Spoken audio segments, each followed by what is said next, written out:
Hola a todos los que están viendo este video en esta hora, espero que estén muy bien, espero que el Señor los bendiga mucho y que ustedes estén siempre firmes, tomados de la mano del Señor. Si alguno está pasando por alguna dificultad, si alguno está pasando por alguna prueba en su fe y quizá está dudando del Señor, me alegro mucho que estén viendo este video, me alegro demasiado de que puedan ver esta clase a pesar de todos los problemas que puedan tener, y espero sinceramente que el Señor afirme su fe, afirme sus vidas y les permita seguir avanzando en este maravilloso camino que es el Evangelio.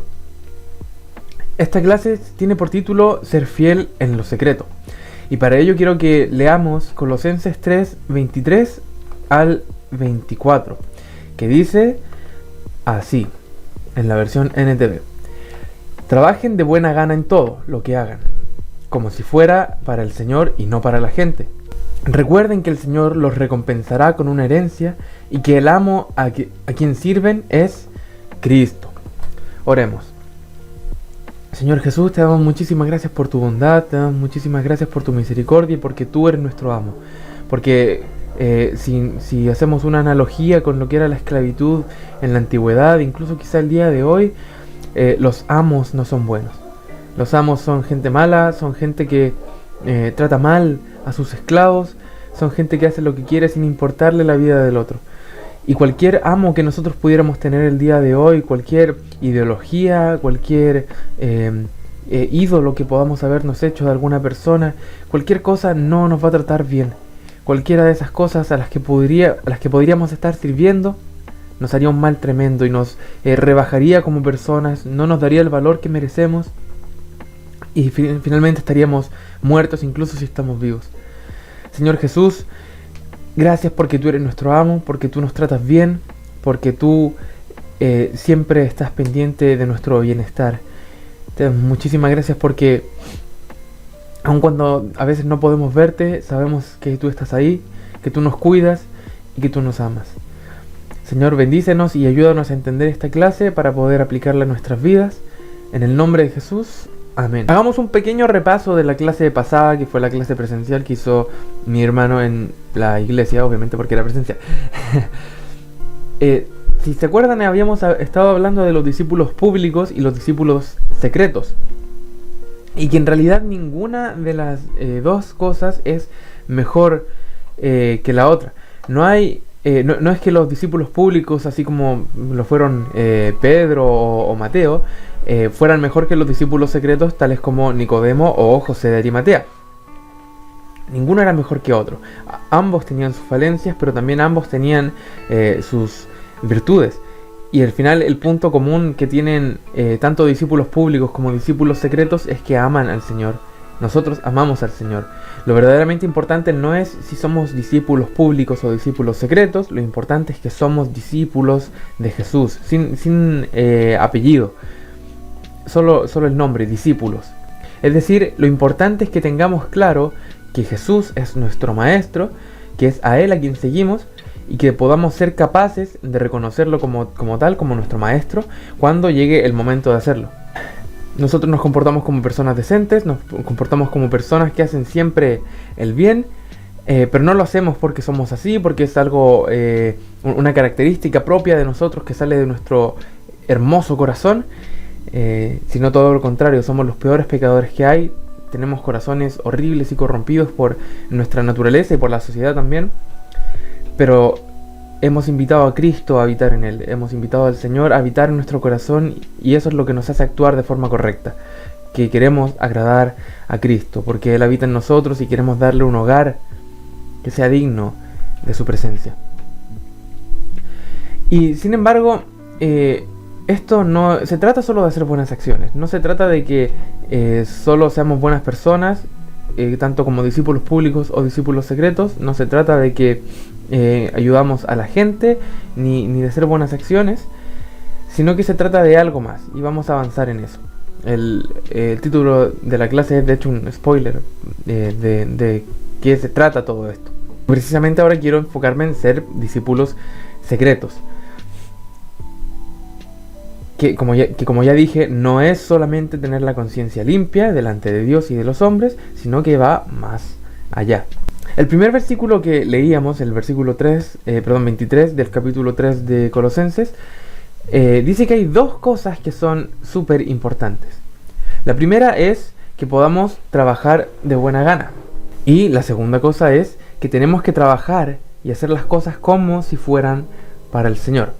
Primero, hacer las cosas de buena gana. Segundo, hacer las cosas como para el Señor. Y ambas van estrechamente relacionadas entre sí y también con lo que dije sobre hacer las cosas bien, no solo hacer cosas buenas. Ninguna debe estar presente sin la otra. A lo que me refiero con esto es que trabajar de buena gana significa no hacer las cosas enojados, ni por los motivos incorrectos tampoco, sino que tenemos que hacerlas pensando en que las cosas que hacemos y las hacemos con alegría, nos hacen bien a nosotros mismos, así como, como hacen bien al otro.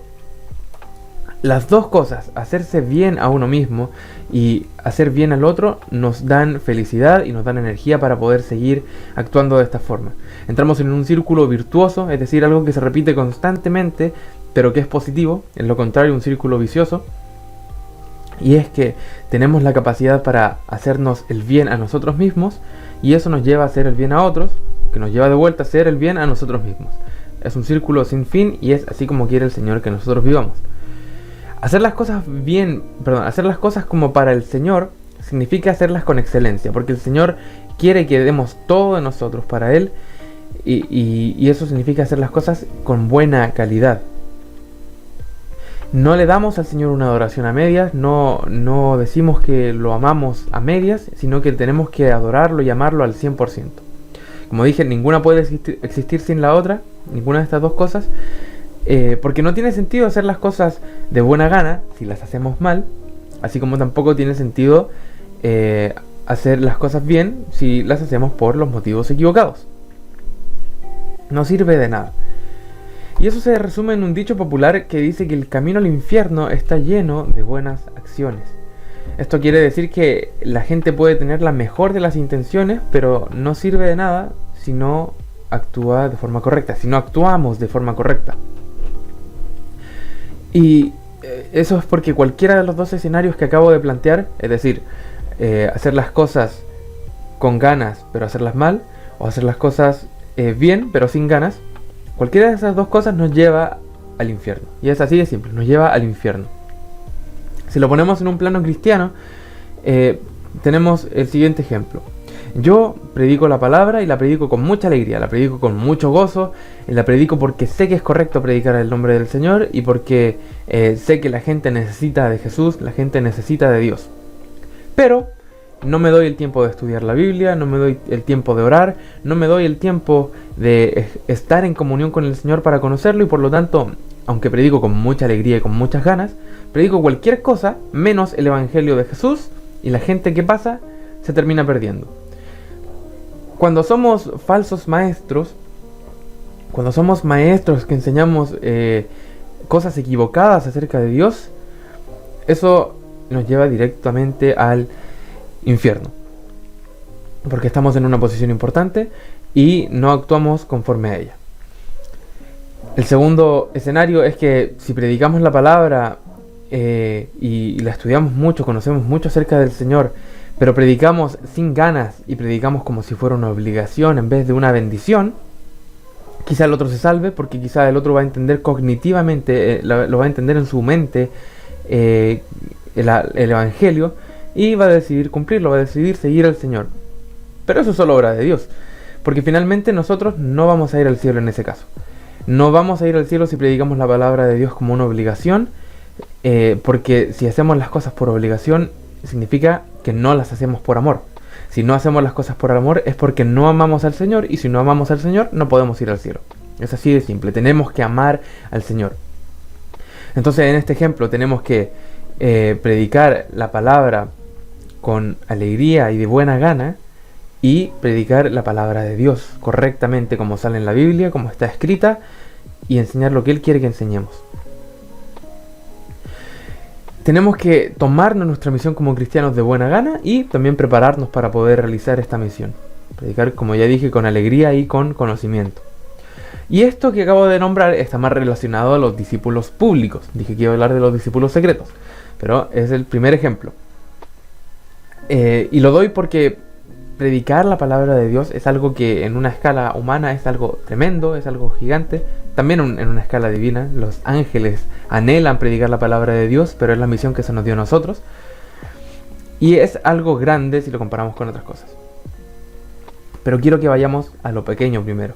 Aquellas cosas que nos cuesta más darnos cuenta que son para alabar a Dios, que son dignas de un hijo del Señor. Y lo que quiero comentar acerca de los discípulos secretos es, como ya dije, que los discípulos secretos actúan en cosas sutiles, en cosas que no nos parecen relevantes para el cristianismo. Retomando de nuevo la clase de la semana pasada, teníamos a los discípulos públicos, los 12 apóstoles, por ejemplo, que claramente actuaban en un plano que para nosotros es visiblemente cristiano, es un plano visiblemente espiritual. Ellos iban a predicar, ellos hacían milagros, hacían sanidades y las hacían todas en el nombre de Jesús. ¿Sí? Pero también estaban los discípulos secretos como José de Arimatea, que actuaban en planos que a lo mejor no nos parecen tan espirituales, en planos que no nos parecen tan importantes tampoco. Lo que decía mi hermano era que José de Arimatea se preocupó de darle un entierro digno a Jesús, de darle una buena sepultura, de darle una tumba digna de él. Y nosotros decimos, ya, ¿y eso qué tiene de cristiano? Bueno, eso tiene mucho de cristiano porque es hacer las cosas con excelencia. Y además, de buena gana. José de Arimatea no hizo eso porque estuviera obligado. Jesús estaba muerto, no lo podía obligar. Y lo hizo con excelencia porque le dio un entierro digno, un entierro que le daba dignidad como persona a Jesús. Entonces, los discípulos secretos actúan en cosas que son pequeñas y que en realidad determinan cuál es nuestro nivel de compromiso con Dios. Porque si solo actuamos en las cosas que nos parecen espirituales, en las cosas que son visiblemente cristianas, entonces solo estamos dejando a Dios en un plano. Solo estamos dejando a Dios apartado de las demás áreas de nuestra vida. Pero pero los discípulos secretos dan cuenta de que Dios no solo habita en la iglesia, que Dios no solo habita en ese momento en el que tú estás predicando o leyendo la palabra. Dios también habita en todos los otros rincones de tu vida. Él está ahí y Él quiere que tú tengas eso presente. Que todo lo que hagas, lo hagas con excelencia. Que todo lo hagas como si fuera para el Señor. Pongámonos, por ejemplo, en el contexto del colegio. En un contexto que en realidad no nos parece cristiano, porque en el colegio no vamos a aprender de la palabra. En el colegio, si bien podemos predicar en el colegio, no vamos a hacer un sermón delante de la gente ni nada de eso. Vamos a aprender la materia que se nos enseña. No nos parece que es algo cristiano, no nos parece que sea un asunto espiritual. Es un asunto tan pequeño y tan sutil que no nos damos cuenta que en realidad tiene mucha importancia.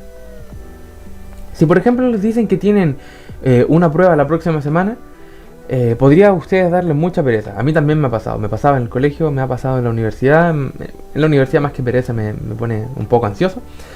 Pero en el colegio, volvamos al colegio.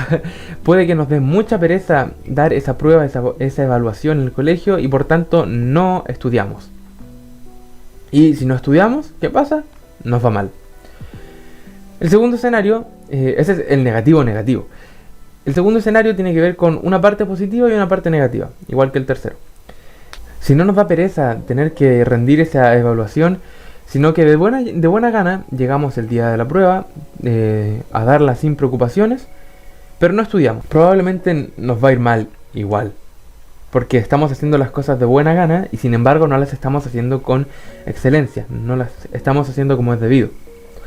Si por otro lado decidimos estudiar, pero en contra de nuestra voluntad, y quizá nos va bien en la prueba, de poco nos va a servir porque ya se nos va a olvidar lo que habíamos estudiado, se nos va a olvidar después de que damos la prueba y no nos sirve de nada haber aprendido. Solo memorizamos por un periodo corto de tiempo. Lo que tenemos que hacer, y este es el escenario positivo, es estudiar con ganas para poder aprender de verdad y con la intención de que nos vaya bien, de tal forma que también podamos tener una buena nota.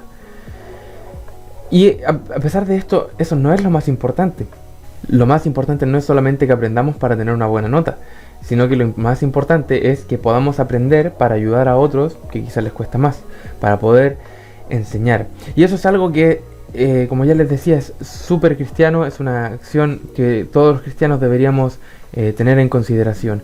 Y es hacer las cosas como para Dios y no para los hombres. Es decir, considerando que lo que hacemos por nuestro amigo, nuestro compañero, nuestro profesor o cualquier otra persona, lo estuviéramos haciendo para el Señor. Porque ¿qué pasaría si fuera Jesús el que te dice, no entiendo esta materia, ¿me la puedes explicar? Intentaríamos explicarle de la mejor forma posible, porque es un rey, porque es nuestro Señor y porque decidimos obedecerle. Somos discípulos secretos en esto, porque a pesar de que parece que los estudios tienen poca relación con predicar la palabra, en realidad sí tienen relación con el servicio al Señor. No solo hacemos las cosas como para Él en realidad, finalmente las hacemos para Él. Cuando ayudamos a nuestro compañero, cuando ayudamos a cualquier persona, estamos sirviendo al Señor, porque es así como Él quiere que actuemos. Cuando, por ejemplo, ponemos atención al profesor o respetamos a nuestros compañeros, o cuando somos amables con el prójimo o ayudamos a cualquiera que lo necesite, estamos sirviendo a Dios. No es menor cosa. No porque no estemos directamente predicando, ni citando un versículo bíblico, ni orando, significa que no estemos sirviendo a Dios, porque sí lo estamos haciendo.